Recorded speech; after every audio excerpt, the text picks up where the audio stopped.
Ora, Paula, e o presidente Lula mandou uma mensagem para os parlamentares, né? O que ele disse?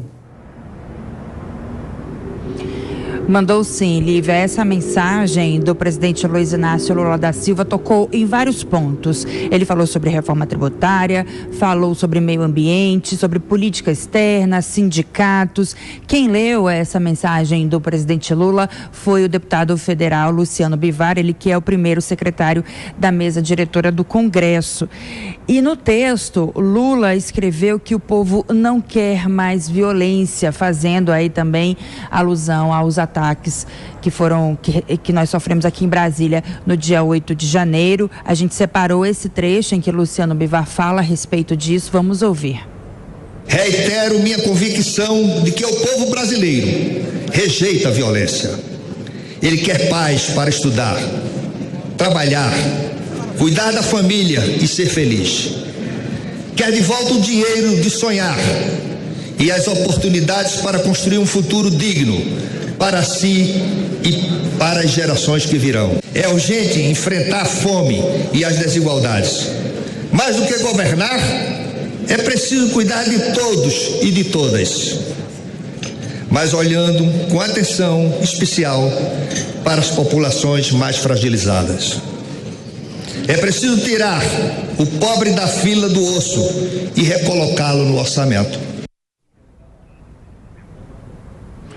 Nessa mesma mensagem, o presidente Lula ressaltou a vitória da PEC Fura Teto, aquela PEC que permitiu furar o teto de gastos para então conceder o novo Bolsa Família no valor de R$600 e também outros benefícios sociais. Mas, ao mesmo tempo, nessa mesma mensagem, o presidente Lula criticou o teto de gastos porque, no entendimento dele, o teto de gastos prejudica as políticas sociais. Então, o governo federal, o governo de Lula, deve enviar para o Congresso Nacional, para ser analisado pelo Congresso Nacional, uma nova regra fiscal. A ideia do PT é que o ministro da Fazenda, Fernando Haddad, envie essa nova proposta de regra fiscal até abril deste ano. A gente separou também o trecho em que Luciano Bivar faz a leitura da mensagem do presidente Lula, quando ele fala a respeito do teto de gastos, da reforma tributária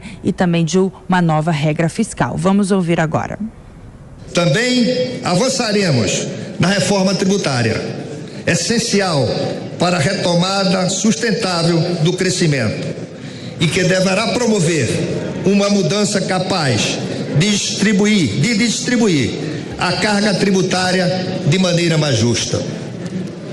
É de nosso máximo interesse reorganizar o mais breve possível a situação fiscal para que possamos voltar a investir nas brasileiras e nos brasileiros.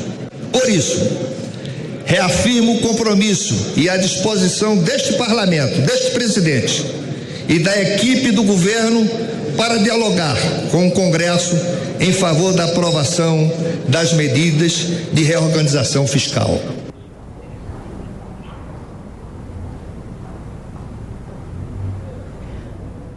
Paula Lobão trazendo informações então direto de Brasília para a gente sobre a abertura, efetivamente desse ano legislativo na Câmara dos Deputados. Paula traz mais informações a qualquer momento para a gente. Mais um giro de opinião aqui no Jornal Jovem Pan a respeito dessa reabertura. Então, começo com você, Cristiano Vilela.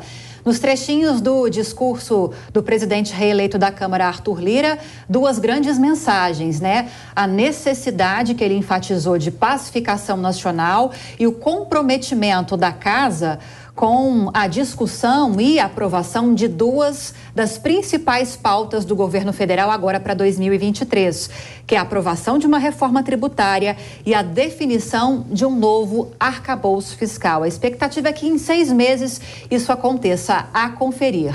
Por esse discurso, fica claro que, pelo menos nesse momento, há esse alinhamento entre Câmara dos Deputados por meio do presidente e o governo federal, Olha, o discurso do presidente Arthur Lira, ele foi excelente.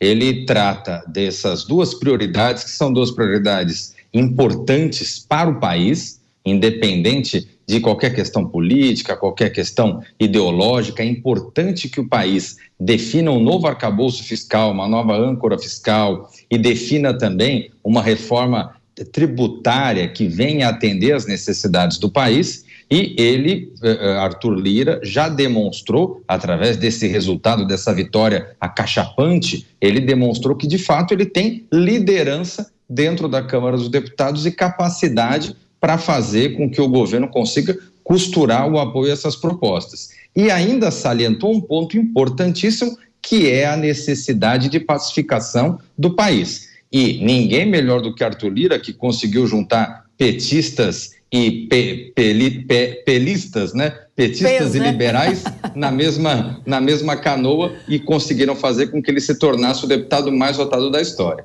Pois é, agora, Jorge Serrão, queria a sua avaliação. Vimos, inclusive, a carta, a mensagem enviada pelo presidente Lula, lida por Luciano Bivar. Agora, como deve ser a relação do Executivo Federal com a Câmara dos Deputados? Aparentemente, o presidente reeleito Arthur Lira e o presidente Lula têm uma boa relação, já temos algumas sinalizações. A CCJ da Câmara deve ficar mesmo com o PT. Agora, qual será o acesso do governo federal a pauta de Arthur Lira? Essa é uma pergunta estratégica, hein? Total, e vice-versa, de um e de outro. Ali já tem um pacto pela governabilidade para passar tudo fácil, da mesma forma como aconteceu com essa PEC do teto de gastos. Foi algo esquisito. Pegou-se ali uma emenda que já estava, a proposta de emenda que já estava aprovada de maneira terminativa, colocou nela o jabuti do teto de gastos e ele foi em frente. Agora, o presidente Lula voltou a criticar essa questão do teto de gastos. O problema, presidente, não é o teto de gasto. Falta dinheiro para o social? Também não é bem isso. A questão do Brasil é: o dinheiro do social é mal gerido, muito mal gerenciado, ele também sofre impacto da corrupção e ele não tem transparência total sobre a sua utilização. Então, se melhorar esse mecanismo, você vai ter dinheiro sobrando para utilizar no social. E é fundamental o debate com o legislativo. Da mesma forma como a reforma tributária. Ela só vai sair se houver uma negociação muito boa do presidente Lula com os governadores e o parlamento. Do contrário, de novo, ficaremos na promessa.